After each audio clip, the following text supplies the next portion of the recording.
Hi student. GIT का online class में आप सबका स्वागत है। और आज की क्लास में जानेंगे अकाउंटिंग टर्म के बारे में। क्योंकि पिछली क्लास में आपको बताया था अकाउंटिंग टर्म, और इसमें हमने आपको 8 पॉइंट तक कॉन्सेप्ट बताया था। पिछली क्लास हमने कहा तो बताया था 8 तक, यानी एसेट्स तक। अच्छा देख लीजिए, जैसे पांचवा क्या कह रहा है, चार्ट्स ऑफ अकाउंट। कह रहा है वे सभी अकाउंट का समूह जो किसी पार्टिकुलर ऑर्गेनाइजेशन के द्वारा प्रयोग किया जाता है, उस ऑर्गेनाइजेशन का चार्ट्स ऑफ अकाउंट कहलाता है। कि अगर जो एक कंपनी है और उस कंपनी में कोई भी अकाउंट अगर यूज किया जा रहा है ना, तो वो सारे अकाउंट्स किसमें, एक कंपनी का क्या कहे जाएंगे, चार्ट्स ऑफ अकाउंट कहे जाएंगे। जैसे सपोज करिए कि और हम लोग जाते हैं ट्रांजेक्शन करने के लिए, हम सबसे पहले क्या करते हैं, ट्रांजेक्शन को समझते हैं। फिर क्या करते हैं, जनरल एंट्री करते हैं, लेजर पोस्ट करते हैं, ट्रायल बैलेंस चेक करते हैं। ये सभी हमारे लिए क्या हो जाएंगे, एक बिजनेस के लिए, एक ऑर्गेनाइजेशन के लिए चार्ट ऑफ अकाउंट कहे जाए। यानी कि सबका समूह जब मिलाकर किसी एक बिजनेस में कोई रिपोर्ट तैयार करें, उन सभी समूह को हम लोग क्या बोलते हैं, चार्ट ऑफ अकाउंट बोलते हैं। और आगे हम लोग पढ़ना था कहाँ से, एंटिटी का मतलब होता है कोई अगर जो बिजनेस है उसका एक कोई लीगल नाम है, वही उसका क्या होगा, एक अस्तित्व होगा। एंटिटी का मतलब होता है अस्तित्व। जैसे सपोज कि एक बिजनेस स्टार्ट कर दो, उस बिजनेस का कोई ना कोई लीगल नाम होगा ना, तो वही लीगल नाम उसका क्या होता है, एक अस्तित्व होता है। उसका एक पहचान होता है, क्या उसका नाम, वही नाम उसके लिए क्या कहा जाएगा, एंटिटी कहा जाएगा। प्राइवेट लिमिटेड ये रजिस्टर्ड होते हैं कंपनियां। जो रजिस्टर्ड कंपनियां होती है ना, उनके सामने पीवीटी यानी प्राइवेट लिमिटेड लगता है। ये किसी न किसी सरकारी मान्यता के तौर पे ये क्या हो चुके हैं, मान्यता प्राप्त है। वो उन्हीं के आगे क्या लगता है, ये प्राइवेट लिमिटेड लगता है। और आगे हम लोग कहा जाना है क्या, लाइबिलिटी। क्योंकि लाइबिलिटी का मतलब क्या होता है, कर्ज। लाइबिलिटी का मतलब क्या होता है, कर्ज। अब इसमें क्या रहा, वह पैसा जो एक बिजनेस को किसी दूसरे बिजनेस या व्यक्ति को देना हो, वह उस बिजनेस पर लाइबिलिटी कहलाता है। कि अगर जो आपका एक बिजनेस है और वो किसी दूसरे बिजनेस या व्यक्ति को पैसा देना है, तो वह आपके बिजनेस के लिए क्या कहा जाएगा, लाइबिलिटी यानी कि कर्ज कहा जाएगा। अब जैसे सपोज करिए कि आपका एक बिजनेस है और आपने किसी व्यक्ति या दूसरे किसी बिजनेस से आपने कुछ पहले पैसा लिया था, आ रहा समझे ना। और वो पैसा यदि आपको इस व्यक्ति या इस बिजनेस को देना है, तो ये पैसा आपके बिजनेस के लिए क्या कहा जाएगा, लाइबिलिटी यानी कि कर्ज कहा जाएगा। और फिर आगे क्या रहा इसमें, यही है ना।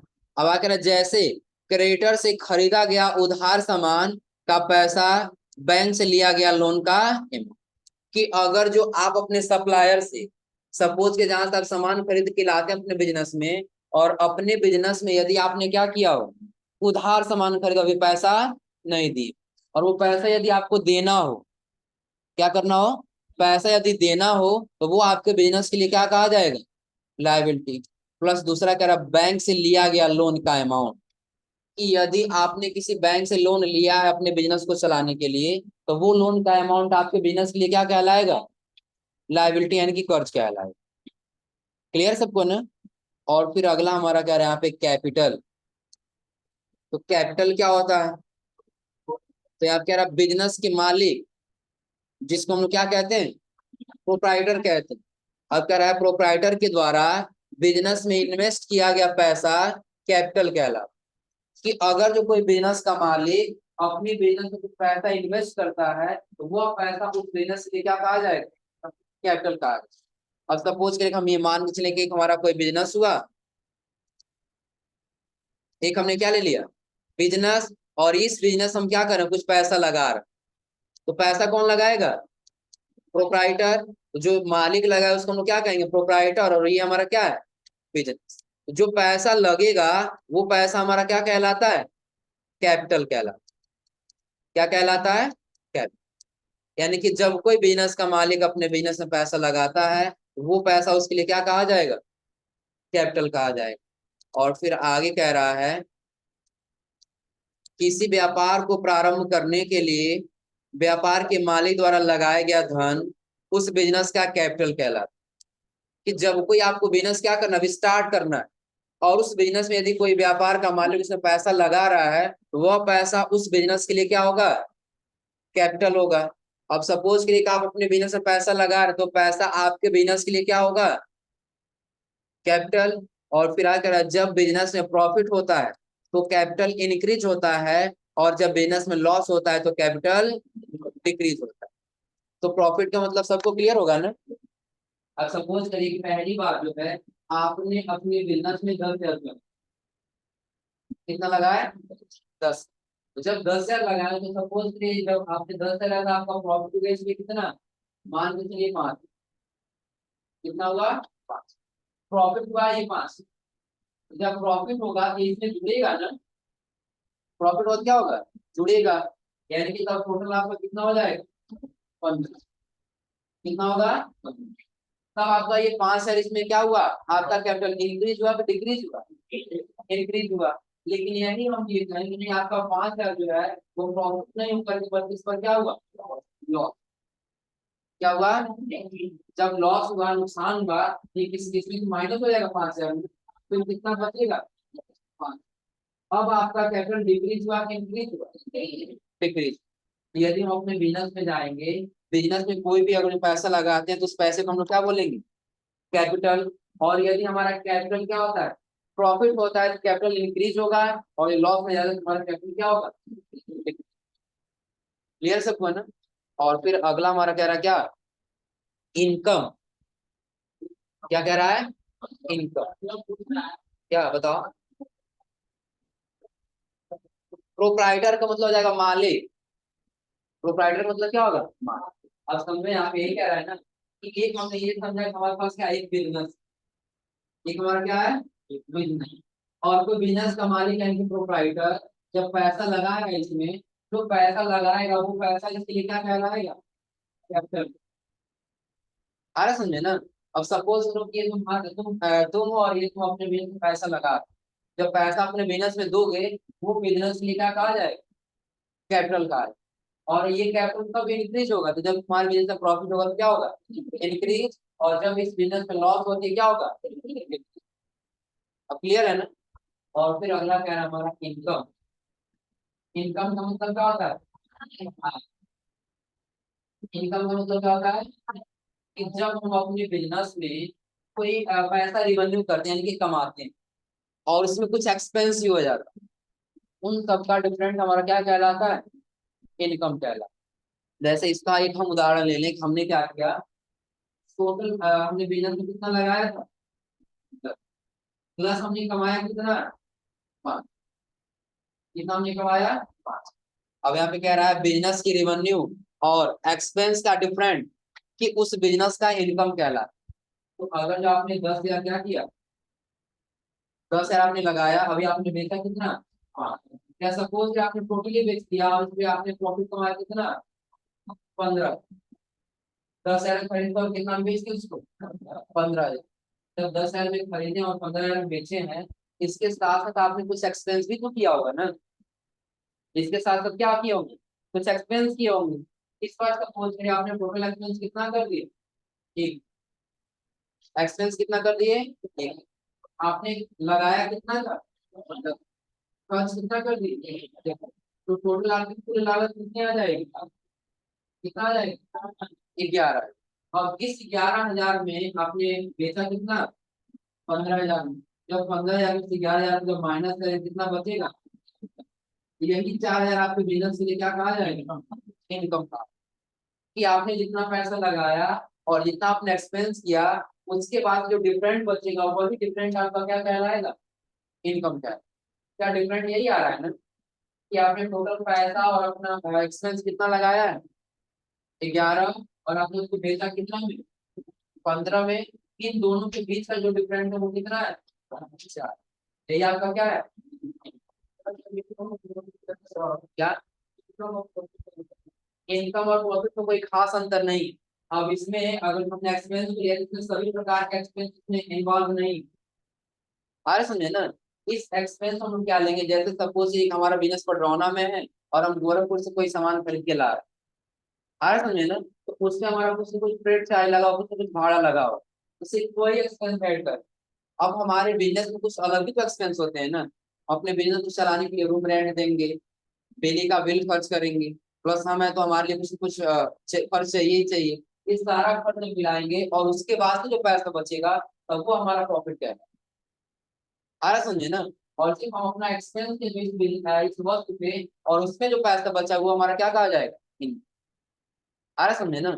और इस 4,000 में से क्या हुआ, रेवेन्यू है कि आपने जितना कमाया, रेवेन्यू का मतलब टोटल इनकम, तो टोटल इनकम आपका कितना है 15। इसमें से आपने जो खर्च किया एंड को लाने में कितना खर्च की 1,000 प्लस आपने लगाया कितना 10। इसे बाकी हमने खर्च को तो नहीं जोड़ा है ना। खर्च का मतलब समझिए दो प्रकार के खर्च हो जाते हैं। पहला तो एक आपका होगा कि आपने उस वस्तु के ऊपर खर्च किया और दूसरा आपने अपने बिजनेस के साथ, आ रहा है ना। इस हमने क्या किया, अपने बिजनेस के साथ खर्च किया सिर्फ इस वस्तु पे, और वस्तु पे खर्च किए, बिजनेस में नहीं खर्च किए ना। बिजनेस में कब खर्च करेंगे हम, यहाँ पे यानी हमारा इतना रेंट खर्च हुआ, इतना हमारा इलेक्ट्रिसिटी खर्च हुआ, ये सभी खर्च जब माइनस करें तो पैसा बचेगा, वही हमारा प्रॉफिट क्या है, आ रहा समझे ना। इनकम और प्रॉफिट में यही अंतर है, क्या हुआ। हाँ इसमें इनडायरेक्ट है, क्योंकि इनडायरेक्ट अगर हम ये कुछ नहीं लाते ये हमारा कोई एक्सपेंस नहीं होता, और वो डायरेक्ट एक्सपेंस होगा, क्योंकि वो अगर हम न चाहते हुए अपने बिजनेस में इलेक्ट्रिसिटी देना है तो देना है, रूम रेंट देना है तो आया समझे ना। तो बस हम ये कह सकते हैं कि जो हमने वस्तु खरीदा उस वस्तु पे लागत टोटल वैल्यू और जितना हमने रिवेन्यू लिया इसके सब डिफरेंट जो आएगा वही हमारा क्या कहलाएगा, इनकम का। प्रॉफिट कब होगा कि जब इसमें से आपने टोटल खर्च जब माइनस करेंगे और जब पैसा बचेगा तब हमारा क्या होगा, प्रॉफिट। अब क्लियर है ना। और प्रॉफिट के बाद से अगला हमारा क्या कह रहा है, एक्सपेंडेड यूज। अब ये कह रहा है गुड्स को, प्रोडक्ट यानी कि उत्पादन करने तथा गुड्स की सेल एंड सर्विस करने में होने वाला खर्च क्या कहलाता है, एक्सपेंडिचर कहलाता है।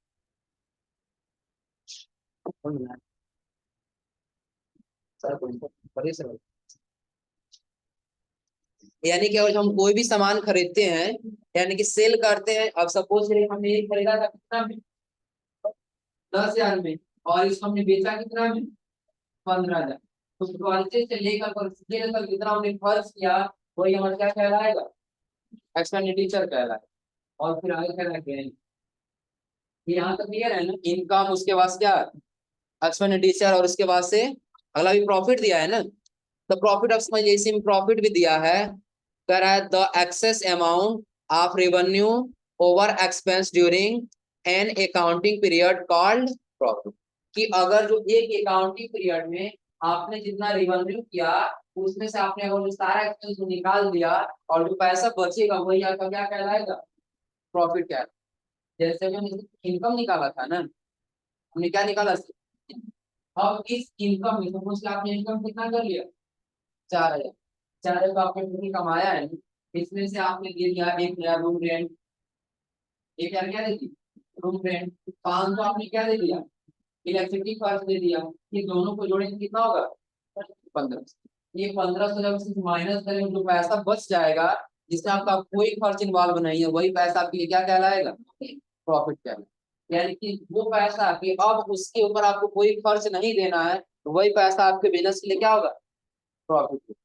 अभी ऊपर हमने आपको बताया कैपिटल, जितना प्रॉफिट होगा उतना आपका कैपिटल क्या हो जाएगा, इंक्रीज हो जाएगा। और यही लॉस होता है।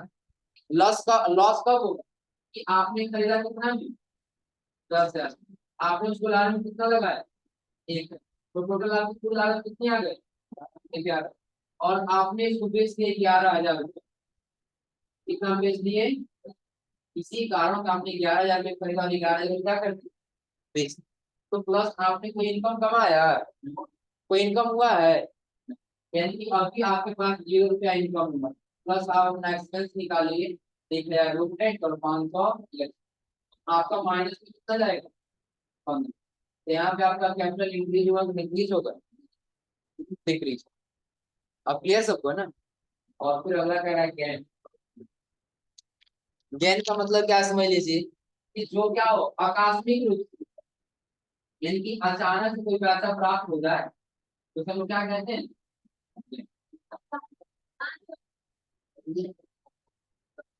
हाँ फंसा हुआ है जो कल मिलने वाला ना हो और अचानक से वो पैसा मिले। अब जैसे समझ लीजिए क्या कह रहा है, कह रहा है किसी एक ट्रांजेक्शन से प्राप्त होने वाला प्रॉफिट ही गेन कहलाता है जो आकस्मिक प्राप्त, जैसे सेल्स ऑफ फिक्स एसेट और आया करा विनिंग ऑफ कोर्ट केस, और आया करा यहाँ पे appreciation in the value of asset. कि अगर जो हमने क्या किया हो, सपोज कि पहले हम ये लेते हैं सेल्स ऑफ एसेट्स, किसी एसेट्स को सेल कर रहे हैं और हम इस एसेट्स को खरीदे थे सपोज करिए 500 में और बेच रहे हम 300, कितना बेच रहे हैं 300। और बाई जब दूसरा कोई व्यक्ति आया और वो कहने आप हमको हम आपको 400 दे दे रहे हैं और आप हमको ये वस्तु दे, आया समझे ना। तो जो हमको 300 मिलना था वो कितना मिल रहा है 4। क्या वो आकस्मिक नहीं कि ऑटोमेटिक रूप से मिला ना, वो हमारा क्या होगा ज्ञान कहा जाएगा। फिर दूसरा क्या रहा विनिंग ऑफ कोर्ट के, कि अगर जो आप कोर्ट में केस जीत जाते हैं तो भी आपका वो किसमें आएगा गेन में आएगा। और अगर appreciation in the value of asset, कि अगर जो कोई आप एसेट्स बेच रहे हैं और उस पे आपको जो वैल्यू मिलने वाला था उसके दोगुना मिल रहा है, वो आपका क्या हो जाएगा। क्लियर सबको ना। और गेन के बाद से आता है क्या लॉ। क्या जैसे सपोज हमने ये बताया कि अगर हम ये कोई गुड्स खरीदे हैं,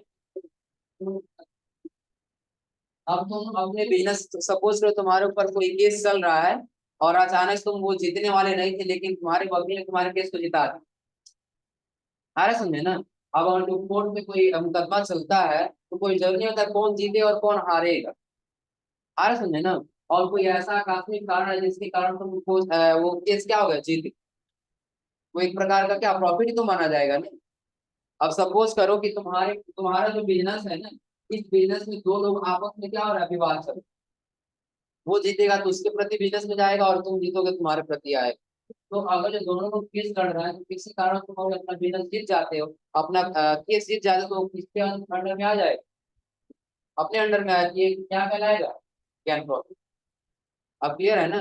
जैसे अक्सर क्या होता है कि दो भाई है ना और एक कोई बिजनेस होता है तो सबसे ज्यादा उसी में लड़ाई होती है। आज समझे ना, तुम्हारा कोई भाई है ना, शिवम है।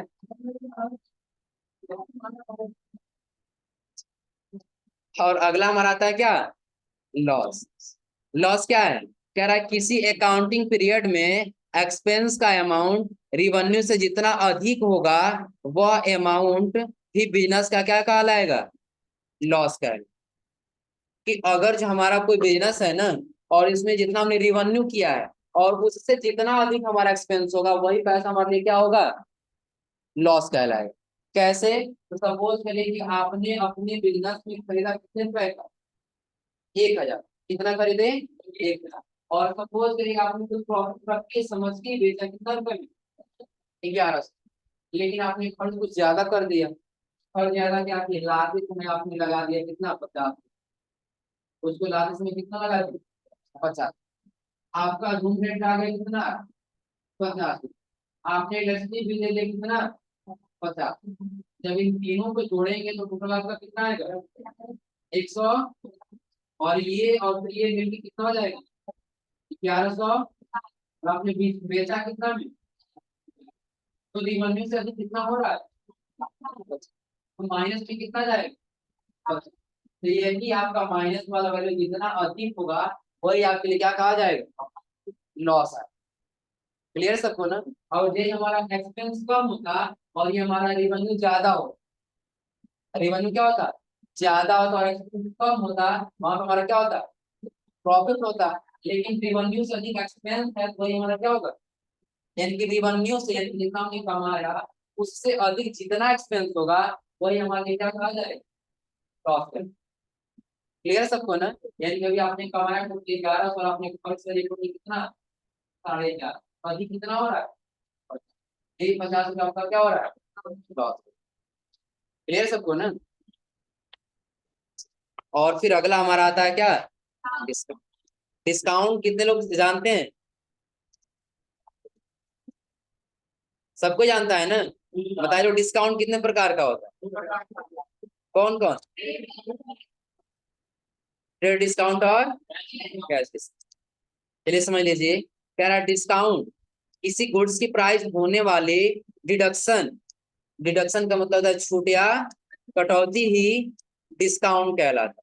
कि अगर जो आपने कोई सामान खरीदने गए उसका मूल्य कितना था 1100 और आपको छूट मिला तो आपने दिया उसको कितना 1000, तो जो आपको वैल्यू छूट मिला है वही आपके लिए क्या कहा जाएगा डिस्काउंट कहा जाए, वही क्या कहलाएगा, डिस्काउंट।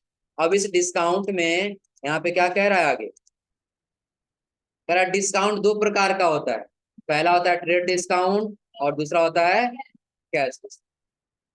ट्रेड डिस्काउंट क्या है, तो यहाँ कह रहा है ट्रेड डिस्काउंट प्राय मैन्युफैक्चरर टू होलसेलर और होलसेलर टू रिटेलर को दिया जाता है। यानी कि सबसे पहले ट्रेड डिस्काउंट आता है ना, तो मैन्युफैक्चरर होता है वो अपने सेल को बढ़ाने के लिए क्या करता है, होलसेलर को देता है। मैन्युफैक्चरर हमने कल बताया था पिछली क्लास में कि जो कोई रॉ मटेरियल अलग अलग खरीद के बना के नया बेचता है वही क्या होता है। और सपोज कि कोई एक मैन्युफैक्चरर है, उसने अलग अलग रॉ मटेरियल खरीद के नया मटेरियल बनाया और उसको क्या कर रहा है, बेच, तो चाहता है कि हमारे पास ज्यादा से ज्यादा होलसेलर है और उसको ज्यादा से ज्यादा सेल कर, उसके लिए तो कुछ डिस्काउंट रखेगा ना, कि देखिए ये हमारा रेट इतने रुपए का है और यदि आप एक साथ इतना खरीदते हैं तो हम आपको क्या करेंगे, इस पे 200 रुपए का डिस्काउंट।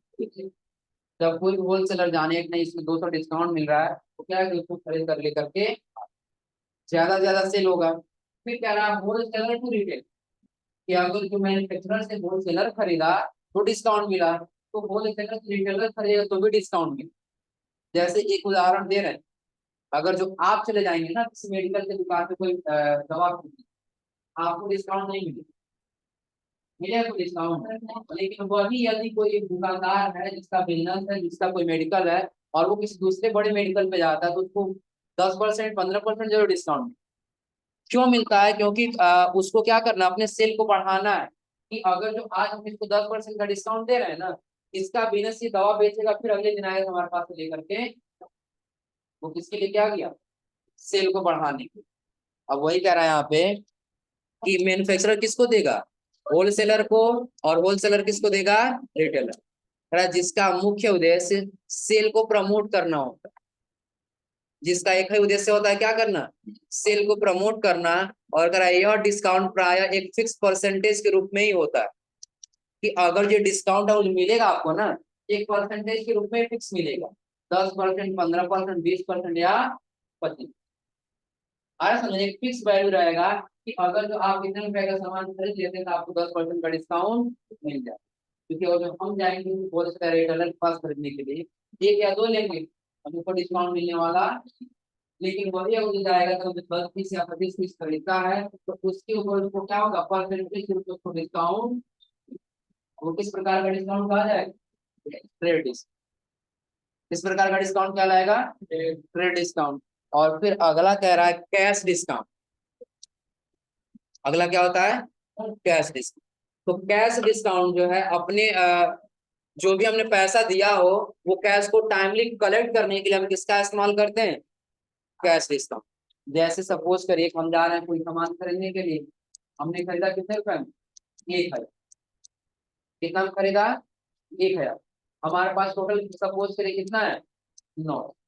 और हम ये कह रहे हैं उस दुकानदार से कि मेरे पास 900 है, आप ले लीजिए। कितना है, 900 है, ले लीजिए। नहीं तो इस समय 100 रुपया मेरे पास रहने दीजिए और आप हमसे 800 रुपया ले लीजिए, और बाकी जो है 200 हम आपको बाद में। तो दुकानदार ये सोच रहा है कि ये पैसा बाद में पता नहीं कलेक्ट होगा कि नहीं होगा, हम टाइमली कलेक्ट करते हैं, इसको उसको कोई दिक्कत नहीं, आप 900 दे दीजिए, आप सामान लेकर के।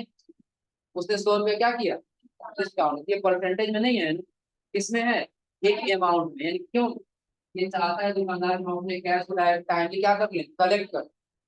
या सपोज करिए कि आपका बिजनेस है और आप अपने बिजनेस से किसी को 10,000 सामान उधार दिए, आया समझे ना, आप उसमें टाइम पीरियड दे देंगे, यदि आप इस महीने के अंदर आप जमा कर देंगे ना, तो जो आपको 10,000 जमा करना था, आप 9,000 जमा करके आपका हिसाब क्या कर देंगे, फाइनल कर। आया समझे ना, वो किस प्रकार का डिस्काउंट कहलाएगा, कैश डिस्काउंट। कि जो कैश को मेंटेन करने के लिए जो डिस्काउंट दिया जाता है वो हमारा क्या कहलाता है, कैश डिस्काउंट। कह रहा है बिजनेस में कैश फ्लो को मेंटेन करने के लिए या फिर कैश को टाइमली कलेक्ट करने के लिए इस डिस्काउंट का प्रयोग किया। तो डिस्काउंट क्या समझा रहा है ना, डिस्काउंट यानी कि जो आप सामान खरीदते हैं उसके ऊपर, उस वैल्यू के ऊपर जो छूट या कटौती होती है वही क्या कहलाता है, हमारा डिस्काउंट। और डिस्काउंट कितने प्रकार के होते हैं, पहला क्या होता है, ट्रेड डिस्काउंट, और दूसरा कैश डिस्काउंट। तो ट्रेड डिस्काउंट क्या है, कि जो होलसेलर रिटेलर को देगा और मैन्युफैक्चरर किसको देगा? होलसेल। यानी कि wholesaler to, sorry manufacturer to wholesaler और होलसेलर टू रिटेल। और ये किसमें फिक्स रहेगा? परसेंटेज में। किसमें फिक्स रहेगा? परसेंटेज। और कैश डिस्काउंट क्या है कि जो हमको पैसा टाइमली कलेक्ट हो जाए उसके लिए हम किसका इस्तेमाल करेंगे? Cash discount. क्या इसके में यही तो है कैश डिस्काउंट ना। इसके में होता है क्या कि अगर जो हमको किसी को पैसा दे दिया टाइमली कलेक्ट करना चाहिए हम स्कीम निकाल। जैसे आप लोग देखो बीच में आप एक हुआ तो स्कीम था कि इस समय से लेकर इस समय तक निर्धारित है और इसकी यदि आप पे जमा करना आपको इतना परसेंट डिस्काउंट मिलेगा। तो हमने एक स्कीम निकाला कि एक स्कीम है आपको इतने समय से इतने समय तक, लेकिन इसको क्या कर देना है? टाइमली जमा। आ रहा समझे ना? वो एक प्रकार से कैश डिस्काउंट भी होगा और दूसरे प्रकार से क्या होगा? स्कीम डिस्काउंट भी होगा। क्लियर है सबको ना? तो अभी हमने आपको कहाँ तक बताया आज? तो आज आप लोगों को 16 तक पढ़ के आना है और कल सबसे पूछेंगे। आज तो छोड़ दिए हैं ना, कल तैयार रहेंगे सभी लोग। आज आप लोग इतना पढ़ के आइएगा लोग।